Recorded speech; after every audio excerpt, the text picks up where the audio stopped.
Assalamualaikum warahmatullahi wabarakatuh. Salam dan bahagia. Selamat datang di pembelajaran teknik mesin bersama saya Ahmad Fauzi, guru teknik mesin yang sudah bersertifikat pendidik profesional. Mari simak video pembelajaran berikut ini. Selamat menyaksikan. Assalamualaikum warahmatullahi wabarakatuh. Pada kesempatan kali ini kita akan belajar tentang alat ukur mekanik yang merupakan bagian dari mata pelajaran pekerjaan dasar teknik mesin dan fokus pada materi pokok pada kesempatan kali ini adalah alat ukur mekanik. Baik, kita preview dulu.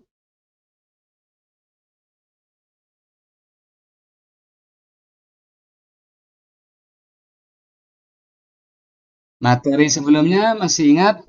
Baik, materi sebelum pelajaran kali ini adalah jenis-jenis jangka sorong ya. Yang pertama adalah dial caliper. Ini cirinya ada pada jam ukurnya. Kemudian yang kedua, vernier caliper adalah jangka sorong biasa yang banyak digunakan di bengkel, di industri, manufaktur, dalam proses permesinan. Kemudian yang ketiga adalah digital caliper, ya, jangka sorong yang memiliki tampilan digital pada jangka sorong tersebut. Nah, anak-anakku sekalian, tujuan pembelajaran pada kesempatan kali ini adalah yang pertama, bahwa peserta didik mampu dan bisa mengidentifikasi fungsi alat ukur mekanik presisi secara mandiri. Yang kedua, peserta didik dapat menunjukkan bagian-bagian alat ukur mekanik presisi dengan percaya diri. Kemudian yang ketiga adalah peserta didik dapat menunjukkan cara menggunakan alat ukur mekanik presisi dengan percaya diri. Jadi tiga tujuan ini kalian harus pahami dan kalian bisa nanti implementasikan dalam kegiatan praktek di bengkel maupun nanti saat sudah bekerja. Materi pelajaran sesuai dengan tujuan pembelajaran pada kali ini adalah fungsi jangka sorong. Kemudian yang kedua adalah bagian-bagian jangka sorong. Kemudian yang ketiga adalah cara menggunakan jangka sorong. Jadi ketiganya ini perlu dipahami, kemudian nanti bisa diimplementasikan dalam kegiatan praktek, ya, maupun nanti ketika anak-anakku sekalian bekerja di dunia industri. Baik, anak-anakku sekalian, kita masuk pada materi yang pertama, yakni fungsi jangka sorong.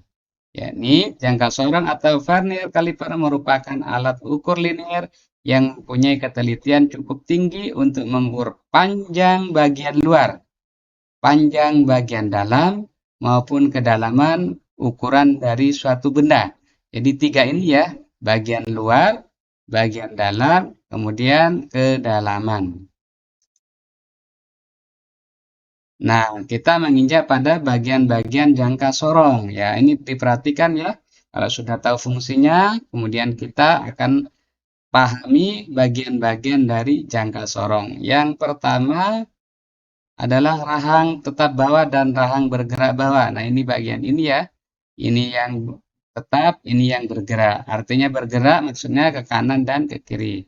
Kemudian yang kedua adalah rahang tetap atas dan rahang bergerak atas. Nah, ini bagian ini ya. Ini yang tetap, ini yang bergerak. Kemudian batang kedalaman ya, bagian ujung ya di kanan ini adalah batang kedalamannya. Kemudian skala utama ini terletak di badan jangka sorong ini atau di alat ini ya.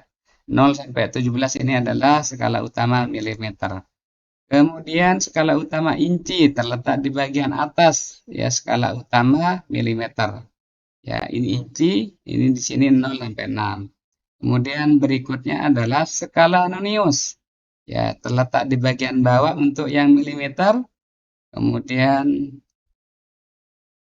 skala nonius terletak di atas untuk bagian inci. Kemudian yang terakhir adalah batang geser. Nah, ini batang gesernya ya.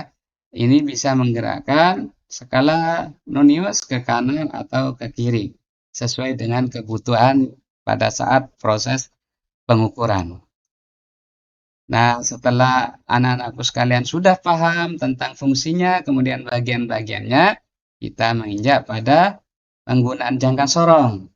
Ya, yang pertama adalah pengukuran untuk dimensi ukuran luar benda ukur.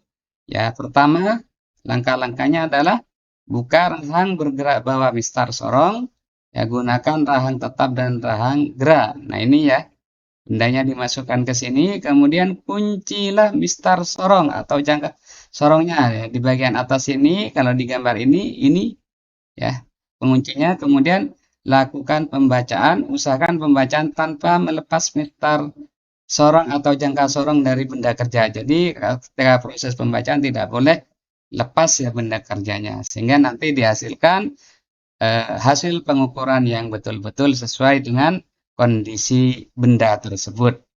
Jadi nanti setelah itu akan diketahui ukurannya. Nah, untuk pembacaan ini akan dijelaskan pada pertemuan berikutnya. Kemudian yang kedua, pengukuran dimensi ukuran dalam benda kerja. Ya, pertama buka rahang, geser ya, dibuka di bagian ini. Kemudian untuk mengukur ukuran dalam, gunakan tanduk tetap dan tanduk gerak. Nah, ini ya rahang atas maksudnya. Digeser ya. Kemudian kuncilah mistar sorong. Ini juga sama dengan pengukuran bagian luar harus dikunci. Kemudian yang keempat adalah lakukan pembacaan. Nah, ini yang ketiga, pengukuran ketinggian dan kedalaman benda kerja. Ya, langkah-langkahnya adalah sebagai berikut. Buka rahang geser sehingga batang ke dalam keluar, ya ini dibuka, kemudian masukkan batang ke kedalaman ke dalam alur atau cobakan yang akan diukur dengan tegak lurus bila tidak akan terjadi kesalahan. Jadi harus tegak lurus ya syaratnya sehingga nanti akan tidak muncul kesalahan saat proses pengukuran. Kemudian yang ketiga kuncilah mistar sorong, kemudian yang keempat adalah lakukan pembacaan. Baik anak-anakku sekalian, fungsi dari jangka sorong sudah kalian pahami tadi. Yang pertama adalah pengukuran bagian luar, kemudian pengukuran bagian dalam, kemudian yang ketiga adalah pengukuran ketinggian. Itu adalah fungsi dari jangka sorong.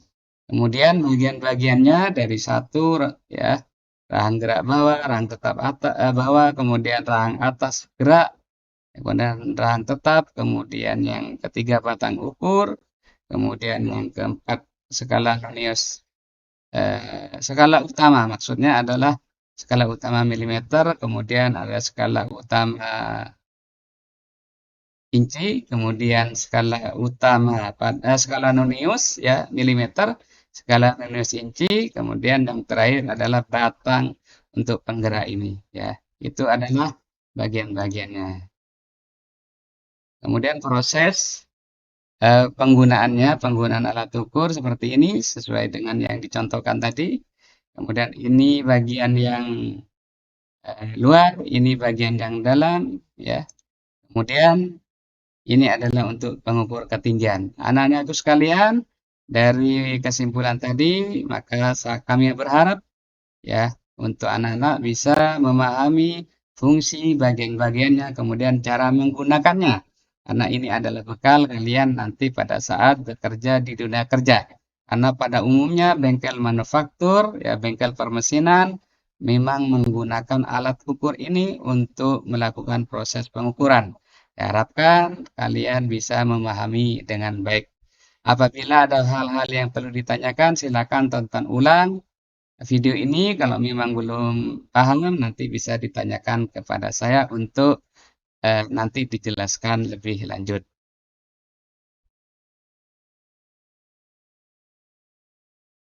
Mungkin itu yang dapat saya sampaikan, kurang lebihnya mohon maaf. Kita berjumpa pada pembelajaran berikutnya, yakni tentang bagaimana cara membaca alat ukur. Terima kasih. Akhirul kalam. Wassalamualaikum warahmatullahi wabarakatuh. Anak-anakku, kalian sudah menonton video pembelajaran tentang alat ukur presisi. Bagaimana perasaan kalian? Semoga lebih senang dan bahagia ya dan lebih cepat memahami yang Bapak sampaikan. Kritikan terhadap performa video pembelajaran Bapak tunggu, agar video pembelajaran selanjutnya lebih baik lagi. Amin.